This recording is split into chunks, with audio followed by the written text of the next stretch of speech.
Nobody tells you that the longest 8 years of your working life are going to end because a woman in a wheelchair couldn't reach the elevator button.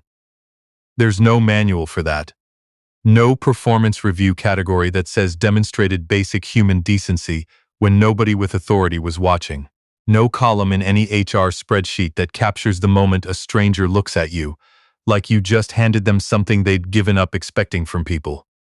But here we are, and I'm going to tell you every uncomfortable, satisfying, deeply Canadian piece of it. My name is Gordon Hewitt.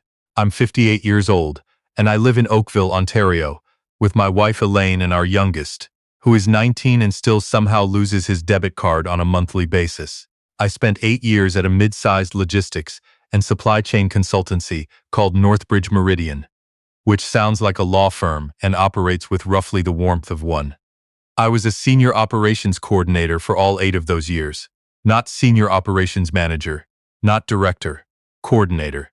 The word coordinator is one of those titles that sounds neutral in a job posting and becomes increasingly insulting the longer you hold it past year 3. I was good at what I did. I want to say that plainly, without apology, because I spent 8 years hedging it. I was very good at what I did. I managed the Central Ontario logistics file for 11 of our largest accounts, including the Renfrew distribution network, which covered 4 provinces and had more moving parts than most people's entire career portfolios. I solved problems before clients knew they had them. I kept relationships intact through 2 significant freight disruptions. One weather-related, one decidedly not.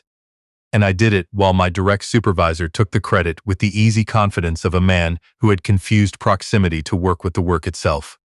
His name was Derek Fulton.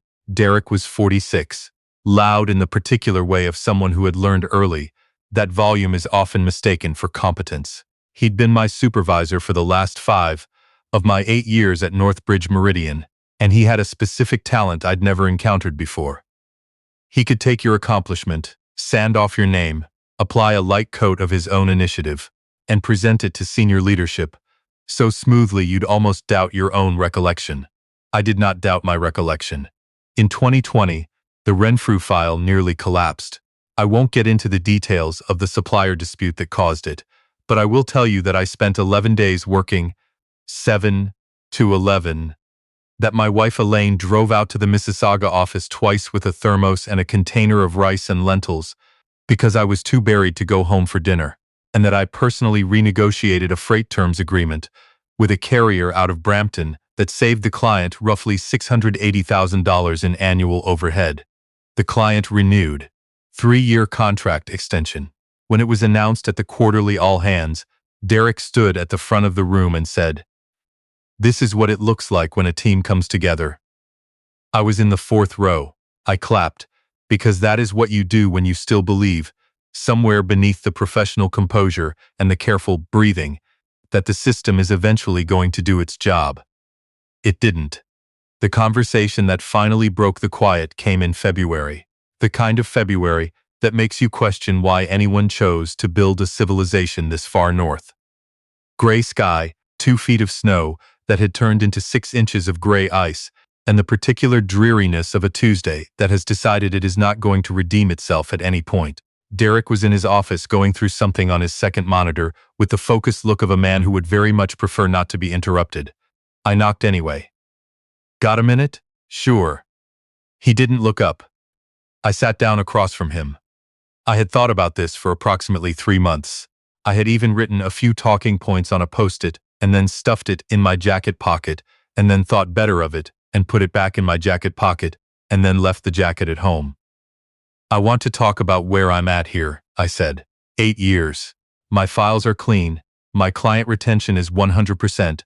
I've been flagged in every review as a high performer. I think it's time we talk about what a path to operations director actually looks like. Derek closed his second monitor window slowly. That was the first sign. "Gordon," he said. "Yeah. You're a steady presence here, genuinely. You know that. I appreciate it, Derek. But steady isn't always the same as strategic." He paused, searching for the version that wouldn't sound like what it was. Director level is a different conversation. It's about vision, leadership presence. You know what I mean?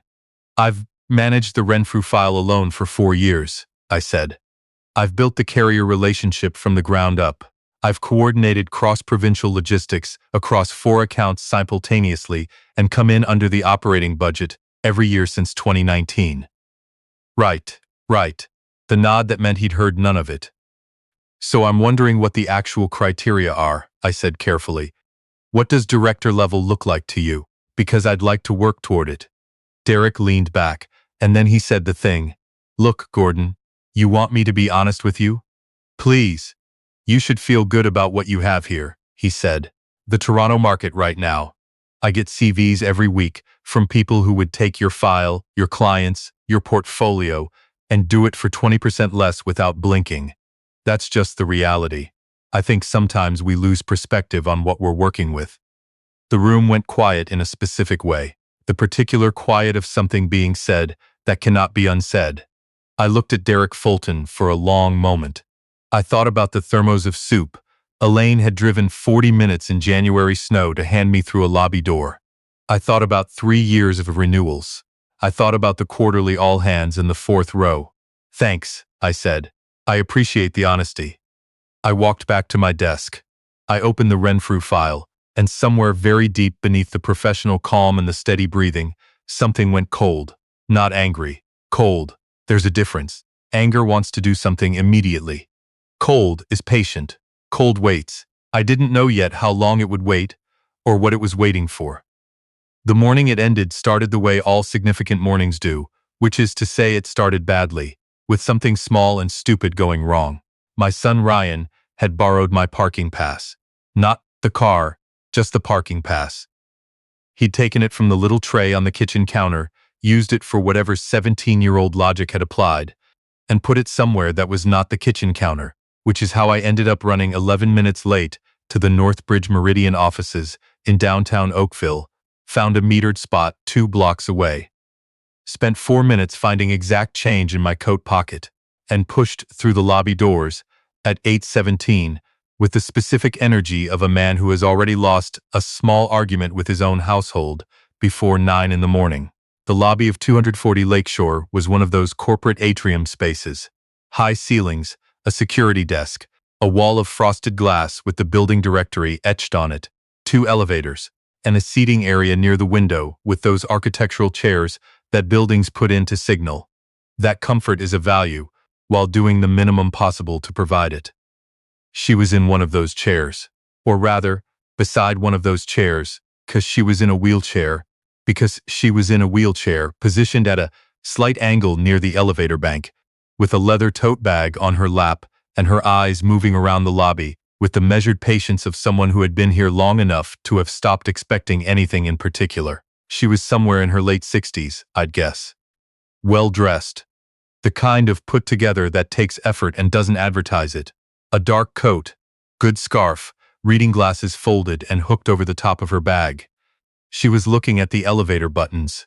The lower button was well within reach of a standing person. For someone in a chair at her particular height, it was just slightly too high. Not dramatically, not obviously, just enough that every attempt would be awkward and probably unsuccessful. Nobody had stopped. I'd been in the lobby for maybe 45 seconds, and I'd already watched 2 people from the insurance firm on the 7th floor walk past her without slowing down. A man in a courier jacket had come through, signed something at the security desk, and left. The security guard was on a call, turned slightly away, the particular posture of someone managing something at the edges of their attention. I walked over. "Morning," I'd said, stopping beside her. "Can I help you get the elevator?" She looked up at me, not with surprise, not with relief, with something quieter than both. The look of a person who has recalibrated their expectations over time and is now genuinely registering an exception. "Please," she said. 12, if you don't mind." I pressed 12. The elevator light came on. "Are you here for a meeting?" "I am." She adjusted the tote on her lap. "A little early, as it turns out. Can I ask, do you need someone to let them know you're here? I can call up if the reception's not staffed yet." She looked at me with an expression I couldn't quite read at the time, something dry and warm at once. "That's very kind. I think I'll manage, but thank you." The elevator arrived. I held the door while she moved in, Before the doors closed, she looked back at me with that same quiet expression and said, "You're the first person who stopped." The doors shut. I went upstairs.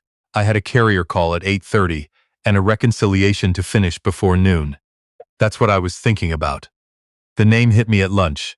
I was in the second floor kitchen, heating up the leftover soup Lane had packed, scrolling through nothing in particular on my phone, when my colleague Phil from the account services team came in and started making himself an espresso with the machine nobody was supposed to use without cleaning afterward.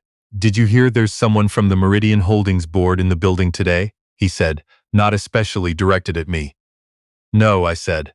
"Apparently, she's here about the lease structure.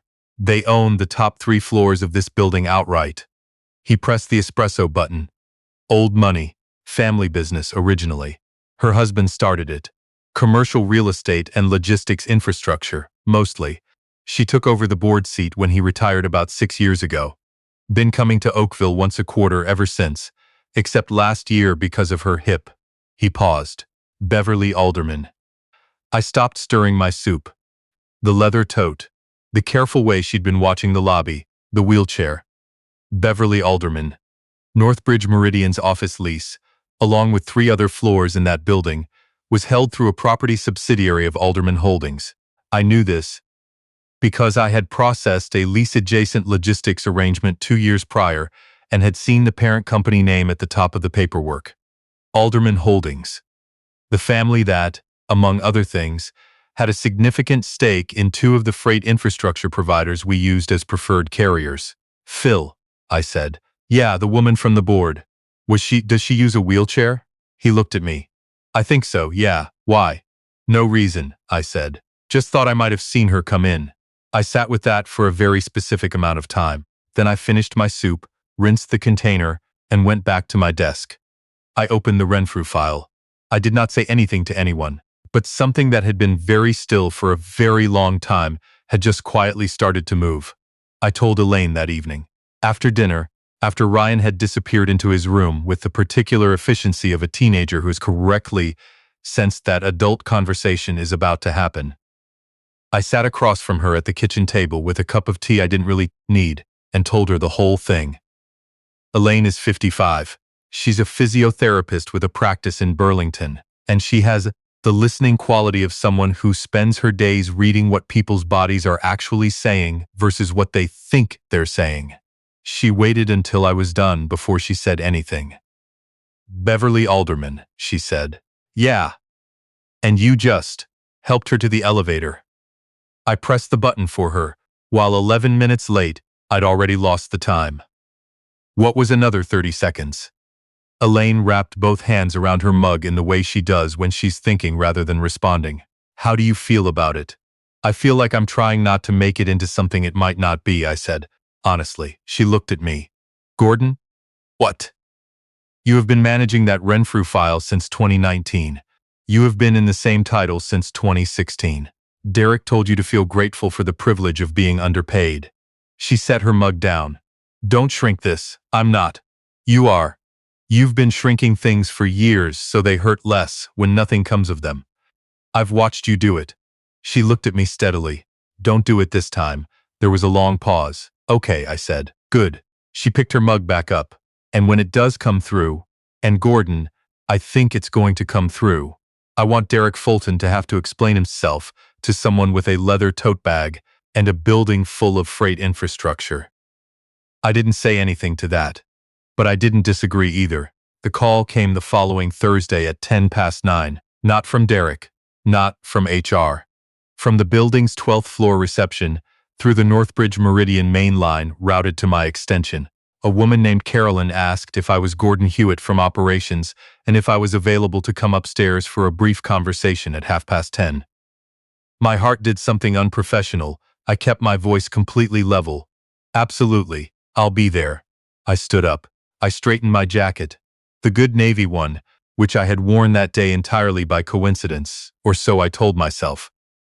I felt Derek notice from behind his glass wall before I'd turned around. I turned around anyway. He was watching me with the expression of a man who has just identified a variable he didn't account for. I gave him a small, perfectly neutral nod. Then I walked to the elevator. The 12th floor was Alderman Holdings' Oakville office, a modest suite compared to the atrium below, but good furniture, real furniture, the kind that actually cost what it looks like it cost. Carolyn met me at the glass door and walked me through to a corner boardroom where Beverly Alderman was seated at the head of a small table, the leather tote bag on the chair beside her, a cup of tea in front of her, looking out the window at Lake Ontario with the same patient stillness I'd first seen in a lobby chair at 8 in the morning. She looked up when I came in. "Mr. Hewitt," it said, "sit down. Thank you for coming up. Not thanks for making time. Not the corporate version. Just thank you for coming up." Like she meant it, I sat. "I'd like to ask you something directly," she said, "and I'd like you to answer me the same way." "Of course, you've been at Northbridge Meridian for 8 years. "That's right. In the same role for 8 years. I didn't flinch. "Yes. Tell me why." The question landed like a clean drop of cold water. No padding, no softening. No, I'm just curious preamble. Just tell me why, delivered with the authority of someone who has stopped asking questions she doesn't want actual answers to. I thought about January. I thought about the thermos of soup. I thought about the fourth row. Because the person between my performance and any recognition of it decided I was more valuable where I was, I said. Specifically, I rebuilt the Renfrew account file in 2020 from a near collapse. 3-year renewal on a file worth roughly $2.5 million in annual fees. I've run 4 concurrent cross-provincial accounts since 2021 and come in under operating budget every single year. My reviews have been strong without exception. I paused. I had the promotion conversation in February. I was told that people would do my job for 20% less, and I should feel good about what I have. Beverly Alderman was quiet for a moment. Then she said, "Who told you that?" "My direct supervisor, Derek Fulton." She didn't write anything down. She didn't need to. "And you documented that conversation?" I sent myself an email at 11:47, the same morning with notes.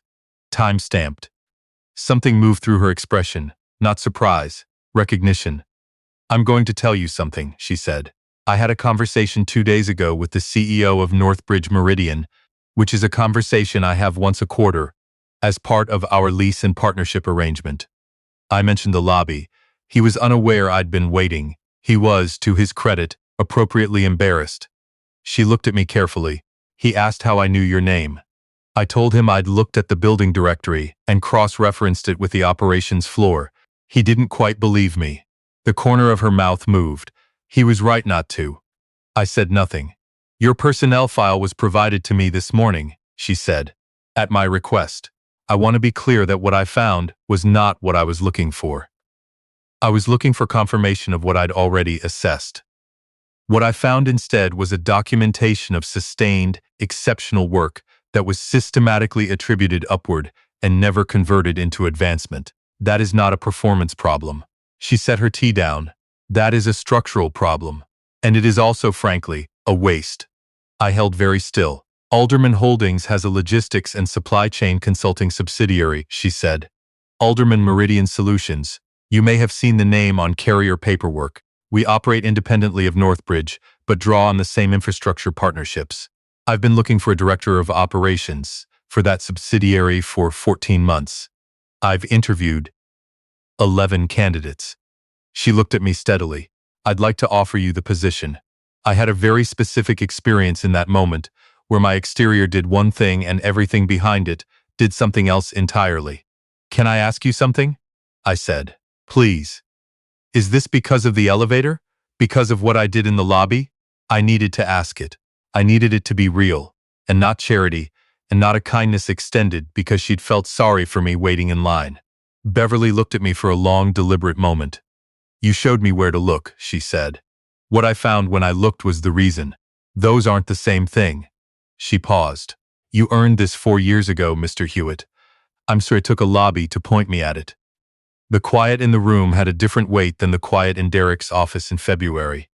This one felt like something setting down rather than pressing down. "I accept," I said. "And, yes, I accept." She nodded once, the nod of someone confirming something already decided. "Carolyn will follow up with formal terms this afternoon. Standard 30-day transition if your current arrangement requires it." I'll leave the timing to you. I took the elevator back downstairs. I had a carrier call at 11. I had to prep. That's what I was thinking about. That's almost entirely what I was thinking about. The announcement didn't come from Derek.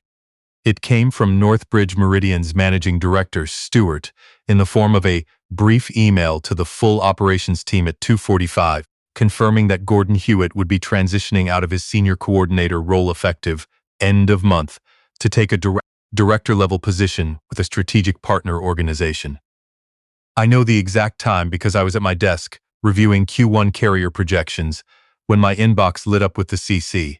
I watched the floor absorb it. That particular silence of an open concept office when 40 people are reading the same email. The slight recalibration in ambient noise. Phil looked over from account services, caught my eye, and very slowly raised his coffee cup in what I chose to interpret as a toast. Derek's door opened at 2:51. I didn't look up. His footsteps stopped at my desk. "Gordon," he said. "Derek. I just saw the announcement." "Me too," I said. I let a beat pass before I looked up. Derek Fulton looked like a man who had opened a file he expected to be empty and found 8 years of documentation inside it. He was doing something careful with his expression, working it into something that could pass as neutral.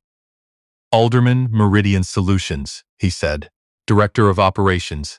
"That's what it says, reporting directly to the board, to Beverly Alderman, yes." I kept my voice conversational. "It came together fairly quickly." "Fairly quickly," he repeated. Something moved behind in his eyes. Calculation, damaged assessment. "How did this?" He stopped himself. "I wasn't aware this was being considered." "Neither was I said. "Until Thursday morning." "Thursday." Another pause. "That's when you went upstairs." "It is." He was quiet for a moment, the quiet of a man whose internal model of the world has just been handed back to him with a large red correction stamped across the front. "Well," he said, "congratulations." "Thank you, Derek." I stood, picked up my coffee mug, and turned for the kitchen. 8 years of solid work. Turns out somebody noticed. I did not say it with heat. I said it exactly the way I felt it, which was quietly, completely, with the specific satisfaction of a fact being stated plainly for the first time. I didn't look back. Behind me, nothing. Not a word. That silence was better than anything he could have said. My last 2 weeks were ordinary, in the way that last weeks at a place you're leaving always are.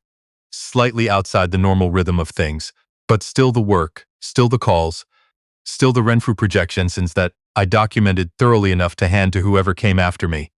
I felt no need to poison the well. The work was good. The work had always been good. That was the point. I told Elaine the evening after the announcement. Same kitchen table, same tea, Ryan absorbed somewhere in the upper portion of the house. She listened to the whole thing without interrupting. When I finished, she was quiet for a moment. "Director of Operations," she said. "Yes. Reporting to Beverly Alderman. Directly, Gordon." She looked at me with the expression she wears when she's choosing not to say "I told you so" out loud because the situation has already said it. "How do you feel?" "I feel like myself," I said. "For the first time in about 4 years, I feel like I'm exactly what I actually am." She put her hand over mine. Warm, solid, the exact opposite of a glass-walled office, and a voice telling me to count my blessings. "Derek called Phil today," she said very casually, refilling her mug. I looked at her. "How do you know that?" "Phil texted me." She sat back down. "He's been asking around about the Alderman account relationship, trying to figure out if he still has a lead on the carrier contracts." "Ups. Why does Phil have your number?" "He's been in my Thursday yoga class for 2 years, Gordon." Our son appeared in the kitchen doorway, drawn by the sounds of a conversation that didn't seem to involve a request for anything. He looked between us. "What happened?" "Dad got a new job," Elaine said. "Is it better?" "Significantly," I said. He considered this with the particular economy of a 19-year-old evaluating information for personal relevance. "Does it mean I get my parking pass back?" "You never should have had it in the first place," I said. He nodded, satisfied with this answer, and disappeared back down the hall. Elaine and I looked at each other. She was already smiling. The slow one. The one that means something is quietly, completely fine. She reached over and refilled my tea without asking. I let her. I had my first meeting with the Alderman Meridian Solutions team the following Monday. New office. New title on the door, which I stood in front of for approximately 4 seconds longer than was professionally necessary. Beverly was in the boardroom when I arrived, the tote bag on the chair beside her, a stack of carrier files and a legal pad in front of her. She looked up. Ready? Yes. Yes, I said. And I meant it in every possible way that word can mean something. 3 months in, I ran my first full operational review of the Alderman Meridian Carrier Network. What I found was not a disaster. Beverly ran a clean shop, but there were inefficiencies in the cross-provincial routing that had calcified over time. Assumptions baked into the contracts that nobody had challenged, because nobody had had the specific experience to know where to push. I flagged them, wrote it up clean, no editorializing, laid it on the table at our next quarterly. Beverly read the whole thing before she said anything. Then she looked up. This would save us somewhere between $400,000 and $520,000 annually if fully implemented, she said. Closer to $480,000 based on current volume, I said, conservatively. She nodded once. Implement it. That's all. Implement it. No, let's get more input. No, I'll need to run this by. No, I appreciate the work, but just you found it. You're right. Do it. I have thought about that moment many times since, not because of what it meant for the company, because of what it felt like to be trusted by the work alone. I heard through the professional network, the kind of information that moves through industries like water, through stone, slowly and inevitably, that Derek Fulton had been placed on a performance review 6 weeks after I left. The specifics were none of my business, and I did not pursue them. I didn't need to. Whatever was being reviewed, it was already in the files. It had always been in the files. Sometimes the accounting just takes a while to catch up. I did not feel satisfaction about that, or at least not the sharp kind. What I felt was something more like the quiet resolution of a long equation finally being completed on a page you'd stopped carrying around. Elaine asked me, a few months after I started at Alderman Meridian, if I ever thought about what would have happened if Ryan hadn't borrowed the parking pass, if I'd been on time that morning, if I'd gone straight to the elevator and missed Beverly entirely. I thought about it. I think about it occasionally, I said honestly. Then I remember that she was going to be in that lobby regardless. She just might have been invisible for a little longer. Elaine looked at me. That's the part that matters, isn't it? What do you mean? You didn't stop because you knew who she was. You stopped because she was a person who needed the elevator button pressed. She paused.